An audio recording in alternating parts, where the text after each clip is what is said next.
Takže Pálka Bielika poznám 5-6 rokov ako seriózneho človeka, ktorý, keď niečo povie, tak si za tým stojí.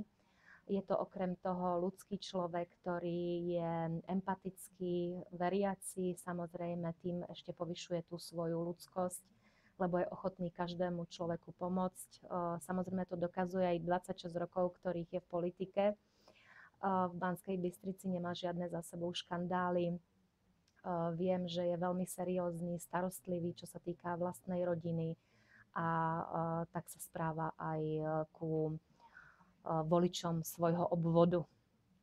Odkaz pre Pálka asi taký, že teda pokiaľ sa dostane na čelo Banskej Bystrice, aby bojoval za obyčajných ľudí, ktorí veľmi potrebujú seriózneho človeka, ktorý nebude uhýňať pred nejakými silnejšími stranami alebo niečím takým z hľadiska toho, že Bystrica už je veľa rokov krokom späť, nie že by napredovala oproti druhým mestám, takže by potrebovala práve takého človeka, ktorý si stojí za tým, čo slúbi a čo povie.